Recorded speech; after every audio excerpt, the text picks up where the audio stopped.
જય હિન્દ દોસ્તો. કેમ છે મારું ગુજરાત, કેમ છે મારું કાલોલ, કેમ છે મારું હાલોલ. અને બધા ગુજરાતીઓને જણાવવાનું છે કે 14 તારીખે મકર સંક્રાંતિ આવી રહી છે, જેથી 14 તારીખે કોઈએ પણ તિરંગાવાળી પતંગ ચગાવવી નહીં. જેથી પતંગ કપાય છે તિરંગાવાળી અને તે જાળીમાં ફસાય છે, તારમાં લપેટાય છે, રોડ ઉપર પડે છે, કીચડમાં પડે છે, ગંદકીમાં જાય છે, જેથી આપણા તિરંગાનું અપમાન થાય છે. જેથી તિરંગાવાળી પતંગ કોઈએ ચકાવી નહીં. તિરંગો એ આપણી આન બાન અને શાન છે. તિરંગા માટે અમે ફૌજી ભાઈઓ કાશ્મીરમાં અને ક્યાં બોર્ડર ઉપર અમે ડ્યુટી કરીએ છીએ અને તિરંગો એ અમારી શાન છે, દેશવાસીઓની શાન છે.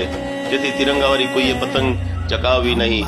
જય હિન્દ, ભારત માતા કી જય. જય હિન્દ.